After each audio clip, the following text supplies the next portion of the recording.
Think about the last time you traveled. How did you get there? By plane? By train? By foot?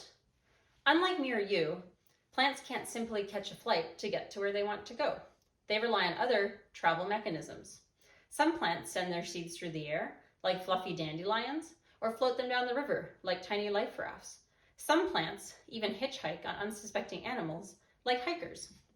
Ants are the unreliable taxi service that disperse the seeds of the endangered wood poppy. Wood poppy is a beautiful yellow flower known to only 5 sites in the lush deciduous forests of southern Ontario. Ants disperse the seeds in exchange for a tiny, fatty-packed snack attached to the seed called an elaiosome. The ecological debate is whether wood poppy is so rare because of a lack of suitable habitat for it to grow, or if it simply isn't very good at traveling. Historically, southern Ontario was vast woodlands, although they were reduced to tiny fragments after European settlement where intensive logging and development occurred. Now these tiny forest fragments are islands of green amongst the ocean of farmers' fields. Ants only disperse the seeds a few meters on average, so it's highly unlikely they'll be able to get to one forest patch to the next when they have to travel all the way across a cornfield. In my study, I decided to play the role of a colossal ant and plant wood poppy throughout the woodlands in southern Ontario.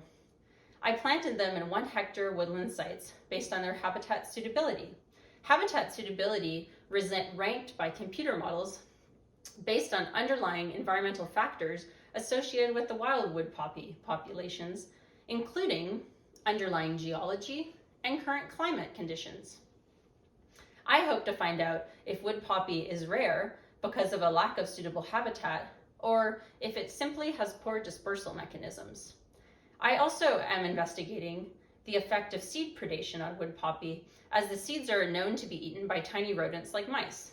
So I caged half the seeds at all the woodland sites and have found that seed germination is significantly greater in areas with seed cages versus areas that don't have seed cages. I've also found germination in all levels of habitat suitability, high, medium, and low, suggesting that wood poppy is not habitat limited, but dispersal limited. Although humans have their own travel restrictions, including finances and also busy work schedules, wood poppy might be able to break through its limitations with a little helping hand from humans. It's time to make wood poppy a more common sight in the woodlands by establishing new wild populations and lessening this species extinction risk. Thank you.